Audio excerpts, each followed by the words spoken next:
PTI ਦੀਆਂ ਛੱਡੀਆਂ ਹੋਈਆਂ ਸੀਟਾਂ ਤੇ ਨੂਨ ਲੀਗ ਹਾਵੀ। ਲਾਹੌਰ ਵਿੱਚ ਮੀਆਂ ਅਜ਼ਹਰ ਦੀ ਵਫਾਤ ਨਾਲ ਖਾਲੀ ਹੋਈ ਸੀਟ ਤੇ ਨੂਨ ਲੀਗ ਦੇ ਹਾਫਿਜ਼ ਤੁਮਾਨ ਕਾਮਯਾਬ ਰਹੇ।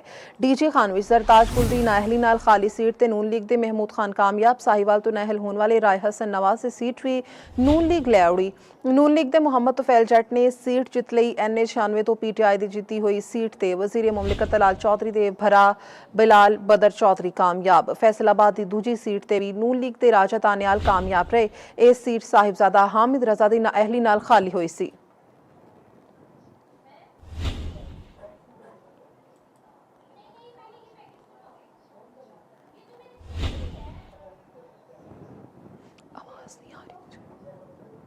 नाज़रीन, लाहौर विच मियां अज़हर दी वफात नाल खाली हुई सीट ते नून लीग कामयाब हो चुकी है। DG खान विच जरताज गुल दी नाअहली नाल खाली हुई सीट ते नून लीग दे महमूद खान कामयाब होए ने। साहिवाल तो नाअहल होने वाले राय हसन नवाज की सीट भी नून लीग जिहड़ी है ओह लै उड़ी है।